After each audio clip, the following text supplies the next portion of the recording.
సంగారెడ్డి జిల్లాలో సర్పంచ్ అభ్యర్థిగా పోటీ చేసిన రాజు మృతి సంచలనంగా మారిందని చెప్పాలి. అయితే సర్పంచ్ ఎన్నికల్లో ఖర్చు పెట్టడానికి డబ్బులు లేక తను మనస్తాపానికి గురై కూడా బలవన్మరణానికి పాల్పడ్డాడు. అయితే ప్రస్తుతం రాజు అయితే అయ్యప్ప మాలాధారణలో ఉన్నట్లుగా కూడా తెలుస్తుంది. సో ఇప్పటికే ఆయన మృతి చెందడం పట్ల కుటుంబ సభ్యులు గ్రామస్తులు కూడా కన్నీరు మున్నీరుగా విలపిస్తున్నారు. అయితే రాజుకు సైతం కూడా కాంగ్రెస్ అయితే మద్దతుగా నిలిచింది. సో ఇలాంటి సిచ్యువేషన్ లో మరో 2 రోజుల్లో ఎలక్షన్లు ఉన్నాయనగా కూడా రాజు బలవన్మరణం అయితే సంచలనంగా మారిందని చెప్పాలి. అయితే తన దగ్గర ఆ సర్పంచ్ ఎన్నికల్లో ఖర్చు పెట్టేందుకు డబ్బులు లేవు. సో ఊర్లో వాళ్ళు ఆ మద్దతుదారులు కూడా పలు రకాలుగా డిమాండ్లు చేస్తున్నారు. వాటన్నింటికి ఖర్చు చేసినందుకు తన దగ్గర డబ్బులు లేవు. దీంతోనే మనస్తాపానికి గురై కూడా తను ఉరివేసుకుని బలవన్మరణానికి పాల్పడినట్లయితే తెలుస్తుంది. అయితే ఇంట్లో సభ్యులు పొలం అమ్మి కూడా ఖర్చు చేయాలంటూ కూడా ఒత్తిడి తెచ్చారు. సో అటు ఇంట్లోనూ ఇటు బయట నుంచి వస్తున్న ఒత్తిళ్లు తట్టుకోలేకే ఈ బలవన్మరణానికి రాజు పాల్పడినట్లయితే తెలుస్తుంది. సో ప్రస్తుతం అయితే దీనికి సంబంధించి కూడా పోలీసులు ఇంకా కేసు నమోదు చేసి దర్యాప్తు చేస్తున్నారు. ఏకంగా అటు ఎన్నికల్లో ఖర్చు పెట్టేందుకు డబ్బులు లేవని కూడా 4 రోజులుగా కూడా తనైతే ఆవేదనకు గురయ్యాడు. సో దీంతోనే మాలాధారంలో ఉన్నా కూడా సరిగా భోజనం చేయకపోవడం, అటువైపుగా వెళ్ళకపోవడం.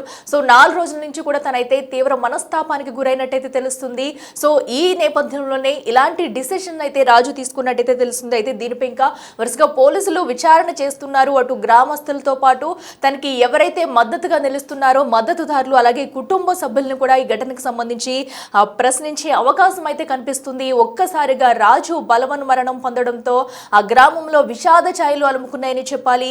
ఏదైతే నామినేషన్ వేసిన అనంతరం కూడా మరో 2 రోజుల్లో ఎన్నికలు ఉన్నాయనగా ఇలాంటి బలవన్మరణానికి పాల్పడడం తీవ్ర సంచలనంగా మారిందని చెప్పాలి. మనం చూడొచ్చు ఇటు తెలంగాణ వ్యాప్తంగా కూడా సర్పంచ్ ఎన్నికలు ఆ సందడి మొదలైనప్పటి నుంచి కూడా ఒక్కొక్క గ్రామంలో ఒక్కొక్క రీతిలో నామినేషన్లు దాఖలు చేస్తూ వస్తున్నారు.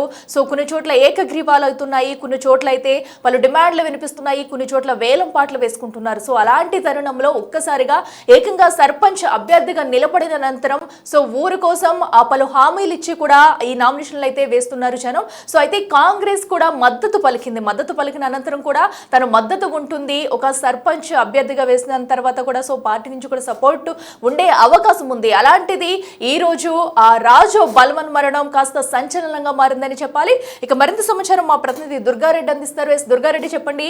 అటు కేవలం సర్పంచ్ అభ్యర్థి ఎన్నికల్లో కూడా ఖర్చు చేసేందుకు డబ్బులు లేవు, అటు మద్దతుదారుల నుంచి కూడా పలు డిమాండ్లు అయితే వినిపిస్తున్నాయి. సో దీంతో మనస్తాపం చెందే రాజు అయితే బలవన్మరణం పొందినట్టయితే తెలుస్తుంది. అసలు అక్కడ జరిగిన సిచ్యువేషన్ ఏంటి? అటు కుటుంబ సభ్యులు ఏం చెప్తున్నారు?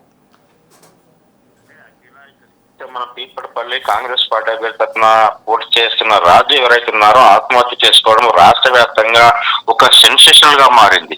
అంటే సర్పంచ్ గా పోటీ చేసి ప్రజాసేవ చేసి అభివృద్ధి కార్యక్రమంలో పాల్పంచుకుంటా అని చెప్పి రాజు ముందుకు రావడం జరిగింది. దాంతో పాటు కాంగ్రెస్ పార్టీ కూడా ఏకగ్రీవం చేసే ప్రయత్నాలు చేసింది. కానీ అక్కడ 3 వ్యక్తులు కూడా పోటీ దిగి నామినేషన్ వేయడం తోటి ఆ రాజు గతంలో హైదరాబాద్ లో ఒక పెట్రోల్ పంప్ లో పనిచేసేవాడు. అక్కడ పనిచేసిన సమయంలో వచ్చిన డబ్బులు ఇంటికి ఖర్చు అయింది. ఆ తర్వాత కూడా వ్యవసాయ పొలం అమ్మి పెట్టాలన్నా లేకుంటే అంటే ఓటర్లు కుల సంఘాలు వాళ్ళు చేసిన ప్రధాన డిమాండ్ల వల్ల తాను 5 లక్షలు 10 లక్షలు ఇస్తే ఒకవేళ ఓటమి చెందితే ఉన్న పొలం పోతుంది. ఆ తర్వాత మనోవేదన గురి అయి ప్రజల్లో తలెత్తుకోలేకపోవడం జరుగుతుందా, లేకుంటే నేను ఓడిపోతే ఎలాంటి సిచ్యువేషన్ రాబోతుందని చెప్పి ఒక అయ్యప్ప మాలదారిలో ఉండి అతను ఆందోళనకు గురై ఆత్మహత్య చేసుకున్నట్లుగా కుటుంబ సభ్యులు అదే ద్వారా పోలీసుల ద్వారా తెలుస్తుంది. ఆ తర్వాత కూడా తన ఫ్రెండ్స్ ఆ తర్వాత పార్టీకి సంబంధించిన మరికొందరు కూడా అతనికి మనోధైర్యం కల్పించే ప్రయత్నం చేశారు. ఓడిపోయినా మనం ఇబ్బంది పడాల్సిన అవసరం లేదు, ప్రజాసేవ చేస్తామని ముందుకొచ్చాం కనుక ప్రజల్లో ఉండాల్సిన అవసరం ఉంటుంది. ఆ దిశగా ఒక్కొక్కరు కుల సంఘాలకు లేకుంటే అక్కడ ఆ ఓటర్లను బట్టి లక్షలు డిమాండ్ చేసినట్టు తెలుస్తుంది. అంటే ప్రధానంగా వ్యవసాయ పొలం అమ్మినా కానీ అవి డబ్బులు సరిపోతాయా లేదా, లేకుంటే ఎదుటిపాటి వాళ్ళు పెట్టే ఖర్చుకు నేను తట్టుకుంటానా లేదా అని కూడా ఆందోళనకు గురైనట్లుగా తెలుస్తుంది. దాంతో పాటు ఆ మధ్యలో ఒకరిద్దరితో కొంత ఘర్షణ అంటే నేను ఏకాభిప్రాయం అయితేనే వచ్చి నిలబడతాను, లేకుంటే నాకు ఊరందరూ సపోర్ట్ ఇస్తే నిలబడతానని చెప్పినా కానీ వాళ్ళంతా వినకపోవడం. ఆ తర్వాత నామినేషన్ వేసిన తర్వాత అతనికి ఎవరైతే సపోర్ట్ ఇస్తున్నారో వాళ్ళు తప్ప మిగతాలు కూడా ఆ గ్రామస్తులు కూడా కలిసి రాకపోవడం ఇదంతా కూడా అతనికి కుంగదీసినట్లు మనోవేదన గురైనట్లు తెలుస్తుంది. కుటుంబ సభ్యులు కూడా మనము ఒకవేళ నిలబడ్డావు పోటీ చేస్తావు వ్యవసాయ పొలం అమ్మి కూడా మనం గెలిచే ప్రయత్నం చేద్దామని చెప్పినాకైనా అతను శంషద్దన్పూర్కి వెళ్ళి అక్కడ మాలధారణ ఉండి అక్కడ ఆ కార్యక్రమాలకు వెళ్తున్నానని చెప్పి వాళ్ళు అనుకున్నారు. కానీ అక్కడికి వెళ్ళిన తర్వాత 3-4 రోజుల నుంచి కూడా ఆయన భోజనం చేయకుండా మనోవేదనలు ఉండి ఈ ఆత్మహత్యకు పాల్పడ్డట్టు తెలుస్తుంది. నిజంగా ఒక్కొక్కరు మాత్రం 5 నుంచి 10 లక్షలు డిమాండ్ చేశారట. అంటే ఒక కుల సంఘానికి ఒక యజమాని లేకుంటే వాళ్ళ అధ్యక్షులు ఉంటారు, వాళ్ళంతా కూడా పిలిపించి మా ఓట్లు ఉన్నాయి, మా 100 ఓట్లు ఉన్నాయి, మా 200 ఓట్లు ఉన్నాయి, మాకు 5 నుంచి 10 లక్షలు ఇస్తామంటే ఇలాంటి ఆ గ్రామంలో ఎంతమందికి నేను ఇవ్వగలను, నిజంగా పేద ప్రజలకు సేవ చేయాలని వస్తే నేను డబ్బులు పెట్టి ఖర్చు పెట్టగలనా, పెడితే నేను గెలవగలనా, గెలిచిన తర్వాత ఎలాంటి అభివృద్ధి చేయాలి, ఒకవేళ కేంద్ర రాష్ట్ర ప్రభుత్వాలు గ్రామీణ ప్రాంతాలకు ఇచ్చే డబ్బులు ఒకవేళ అందించలేకపోతే నేను ఎక్కడి నుంచి డబ్బులు తెచ్చి పేద ప్రజలకు ఇచ్చిన మాట నిలబెట్టుకోగలను అని ఇవన్నీ కూడా మనోవేదనలో మనసులో మెదిలినట్లు, ఆ తర్వాత కూడా తను అవిటికి నిజంగా వచ్చిన తర్వాత అంటే ఎలాంటి గతంలో ఎలాంటి రాజకీయ అనుభవం లేని ఒక రాజు ఆ కుటుంబం అంటే ఆ పెట్రోల్ పంపులో ఆ కుటుంబ పోషణ కోసం ఏదైతే జీతం ఉండే అతను బతుకుతున్నాడో గ్రామానికి వచ్చిన తర్వాత నిలబెట్టడం, ఆ తర్వాత అతని దగ్గర డబ్బులు లేకపోవడము, ఆ మాలదారిలో ఉన్నాతోనే ఆత్మహత్య చేసుకోవడం, ఇవన్నీ కూడా అక్కడ పీపడపల్లి గ్రామంలో విషాదచారాలు అనుకున్నాయి. ఆ తర్వాత గ్రామస్తులకు కూడా అంటే ఆ తర్వాత కుటుంబ సభ్యులు కన్నీటి పర్యంతం అవుతున్నారు. వాస్తవానికి నిజంగా పేద ప్రజలకు సేవ చేయాలని వచ్చిన వాళ్ళకి ఇలాంటి కష్టం ఎదురవుతుందా, లేదంటే ఇక సర్పంచ్ గా పోటీ చేస్తే సొంత డబ్బులు లక్షల కోట్ల వరకు ఖర్చు పెట్టాలన్నా, ఇవన్నీ కూడా అంటే ఒకవేళ ఎన్నికల నియమావళి ప్రకారంగా మాత్రం ఒక అకౌంట్ తీయాలి, అకౌంట్ తీసినాక ఎంత ఖర్చు పెట్టాలి, సర్పంచ్ కి వార్డు మెంబర్ ఎంత పెట్టాలి, అవన్నీ కూడా రిటర్నింగ్ అధికారికి చూపించాల్సిన అవసరం ఉంటుంది. నిజంగా అలాంటి కాకుండా ప్రజల కోరికలు పెరిగిపోతున్నాయి. ఆ తర్వాత కూడా ప్రధాన డిమాండ్లు ఎవరైతే ప్రతిపక్షంగా పోటీ చేస్తున్నారో వాళ్ళందరూ కూడా ఎక్కువ ఖర్చు పెట్టి ఆ తర్వాత తక్కువ ఖర్చు పెట్టి ఓటమి చెందే అవకాశం ఉంటుంది. కానీ కుంగిపోయి ఇందులోనే ఆత్మహత్య చేసుకున్నారని తెలుస్తుంది. ఒకవేళ వ్యవసాయ పొలం అమ్మినా అది కూడా పోతుంది, రేపు పొద్దున తన కుటుంబ అవసరాలు కూడా వెళ్ళనే పరిస్థితి ఉంది. ఇవన్నిటి కూడా నేను తట్టుకునే పరిస్థితి అని చెప్పి ఆందోళన గురై ఒక అయ్యప్ప మాల ఉండి కూడా ఆయన ఆత్మహత్య చేసుకోవడం ఒక రాజకీయ వర్గాలతో పాటు ఆ బీపడపల్లిలో ఆందోళన నెలకొన్నది. అంటే వాస్తవానికి ఏ దగ్గరమే కావచ్చు, చాలా చోట్ల కొన్ని చోట్ల వేలం పాఠాదారు, మరికొన్ని చోట్ల కూడా బడి, దేవాలయం లేకుంటే ఇది రోడ్డు, ఇటువంటి అవసరాల కోసం కొన్ని చోట్ల వాస్తవానికి అభివృద్ధి చేయడానికి ముందుకు వస్తున్నారు. కొన్ని చోట్ల కూడా సొంత నిధులు ఖర్చు పెట్టి డెవలప్మెంట్ చేస్తున్నారు. మరికొన్ని చోట్ల కూడా ఆ డెవలప్మెంట్ వచ్చిన నిధులు కూడా వాడుకున్న సర్పంచులు ఓడిపోయినా ఆత్మహత్య చేసుకోకుండా ప్రజలకు మాట ఇచ్చి కూడా బతికిన వారు, లేకుంటే నేను ఓడిపోయినా లేకుంటే డబ్బులు రాలేదు కనుక డెవలప్మెంట్ చేయలేదని. కానీ రాజు అలాంటి వ్యక్తి మనస్తత్వం కాకుండా ఒకవేళ నిజంగా నేను ఆ పెట్రోల్ పంపులో పనిచేసి జీవనం చేసుకుంటూ కుటుంబాన్ని పోషించుకున్నా, ఆ తర్వాత ఇక్కడికి వచ్చినాక ప్రజలకు ఇచ్చిన మాటకు నిలబెట్టుకోలేకపోతే నేను గెలవకపోతే ఏంటి పరిస్థితి అని చెప్పి ఆందోళనకు గురనే మాత్రమే ఆత్మహత్య చేసుకోవడం తెలుస్తుంది. నిజంగా ఇప్పటి వరకు అయితే ఈ యొక్క వారం రోజుల్లోనే ఆయన నామినేషన్ ఎప్పటి నుంచి ఇప్పటివరకే లక్షలు ఖర్చు పెట్టినట్టు తెలుస్తుంది. మరి లక్షలు అంటే దాదాపు 30-40 లక్షలు అప్పు చేస్తే అవి ఎట్లా ఎలా తిరగాలి, నాకు ఏ విధంగా వస్తాయి, ఆ గవర్నమెంట్ ఏమన్నా ఇచ్చే ఫండ్స్ ద్వారా ఎలా వాడుకోవడం అవుతుంది, నిజంగా ఇదంతా సాధ్యం అయ్యే పని లేదని చెప్పి ఆందోళనలోనే ఆత్మహత్య చేస్తున్నట్టు తెలుస్తుంది. వాస్తవానికి కుటుంబ సభ్యులు, ఆ తర్వాత గ్రామస్తులు, మిగతా వాళ్ళంతా ఏకాభిప్రాయం వచ్చి నిజంగానే యొక్క ఎన్నికలు జరుగుతున్న సందర్భంలో కావచ్చు, లేకుంటే రాజు మనోవేదన మనసును అర్థం చేసుకున్నట్టుంటే ఇలాంటి సిచ్యువేషన్ జరగకుండా, కాకపోతే కులం అమ్మి కూడా ఆయన సపోర్ట్ ఇచ్చే విధంగా అటు కుటుంబ సభ్యులకు కూడా కొంత ముందుకు రావడం జరిగింది. కానీ కుటుంబ సభ్యులు ఇచ్చిన మాటను కులం అమ్మినా కానీ మిగతా ఎవరైతే ప్రతిపక్షంగా పోటీ చేస్తున్నారో వాళ్ళు పెట్టే లక్షలు పెట్టి ఈ కుల సంఘాలు, మత సంఘాలు, వారికి సంబంధించిన వారికి సంబంధించిన వాళ్ళందరినీ కూడా ఖర్చు పెట్టే పరిస్థితిలో రాజు పూర్తిగా ఇబ్బంది పడ్డట్టు తెలుస్తుంది. దాంతో పాటు అప్పు పుట్టి తెచ్చిన తర్వాత కూడా తీర్చే మార్గం లేక ఈ ఆత్మహత్య పాల్పడేట్లుగా అయితే మనకు ఆ కుటుంబ సభ్యుల ద్వారా, పోలీసుల ద్వారా, గ్రామస్తుల ద్వారా కొంత సమాచారం అయితే అందుతుంది. అలక్య దుర్గారెడ్డి, అయితే ఏదైతే బలవన్ మరణానికి పాల్పడే ముందు అటు కుటుంబ సభ్యులతో ఏమన్నా మాట్లాడారా రాజు? సో ఎందుకంటే అటు సన్నిధానం వద్దకు కూడా వెళ్ళలేనట్టు తెలుస్తుంది. సో ఇలా చేసుకోవాలని చెప్పేసి ముందు నుంచి ఏమన్నా ప్లాన్ లో ఉన్నారు? ఎందుకంటే అటు కాంగ్రెస్ కూడా మద్దతు పలికినప్పుడు ఒకసారి వారితో కూడా సంప్రదించే ప్రయత్నం చేయలేకపోయాడు అనుకోవచ్చా? అయితే అఖిల వాస్తవం చూసినట్లయితే ఈయన మాలదారంలో ఉన్నాడు కనుక శంషాద్పూర్ దిల్పూర్ పీపిడిపల్లికి కొంచెం ఒక 3-4 కిలోమీటర్ దూరంలో ఉంటుంది. అక్కడ అయ్యప్ప మాలకు సంబంధించిన గుడి ఆశ్రమం ఉంటుంది. ఆ ఆశ్రమంలో చాలా మంది అయ్యప్ప భక్తులు అక్కడ వస్తుంటారు, పూజలు కార్యక్రమాలు పాల్గొంటారు కనుక ఆ కార్యక్రమంలో ఉన్నాడు అనుకున్నారు వీళ్ళంతా. అంటే ఒకవేళ అప్పులు కావాలి లేకుంటే సర్పంచ్ నిలబడ్డ వాస్తవమే, కానీ ఫోన్లో గానో 1-2 రోజుల ముందు వచ్చి వాళ్ళ ఇంటికి వచ్చి రాత్రిగా మధ్యాహ్నం కానీ వెళ్ళిపోతున్నాడు. కానీ సర్పంచ్ ఎలక్షన్ జరుగుతున్నాయి. ఆ తర్వాత అతను అయ్యప్ప మాల మీద ఉన్నాడు కనుక వాళ్ళు పూర్తిగా అంటే ఈయన మనోవేదన 3-4 రోజుల నుంచి కూడా ఆయన అన్నం తినడం లేదు, సరిగా మాట్లాడడం లేదు.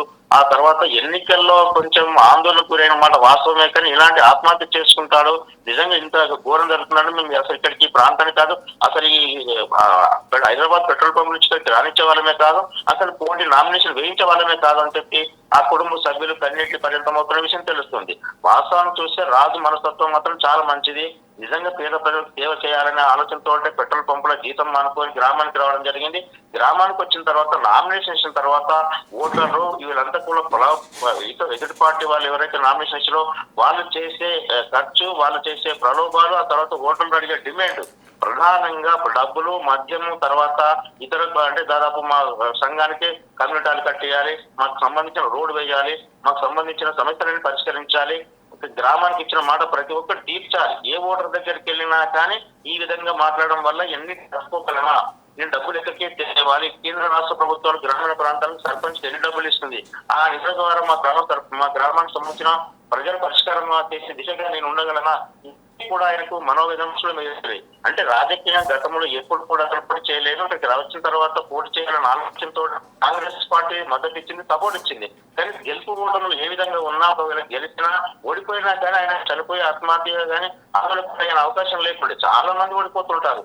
పూర్వం మాత్రమే గెలుస్తున్నారు, పోటీ చేసిన వాళ్ళు 10 మంది 5 ఇక్కడ మాత్రం పీపల్పల్లిలో ముగ్గురే ఉన్నారు, మరో 2 పోటీలో ఉన్నారు. ఇక్కడ రాజు చనిపోయిన తర్వాత కూడా వాళ్ళు కూడా అంటే ఘర్షణ జరిగిందని కొంత అంతకుముందు చూడడం ఘర్షణ చెప్పి పోలీసులు కూడా ఆ కోణంలో కూడా విచారణ చేశారు. ఎఫ్ఐఆర్ చేసిన తర్వాత అయ్యప్ప మహారాజు అంటే వాళ్ళంతా కూడా సన్నిధానంలో కార్యక్రమాలు ఉంటారు, కానీ కుటుంబ సభ్యులంతా ఆ కార్యక్రమంలో ఉండడానికి కానీ ఉదయం చనిపోయిన తర్వాత కుటుంబ సభ్యులకు 2 గంటల తర్వాత సమాచారం వచ్చింది. ఆ తర్వాత వెళ్ళిన తర్వాత విషయాలు విని వాళ్ళంతా కూడా ఆ ఆందోళన ప్రతి కన్నీటి పర్యంతం అవుతున్న విషయం తెలుస్తుంది.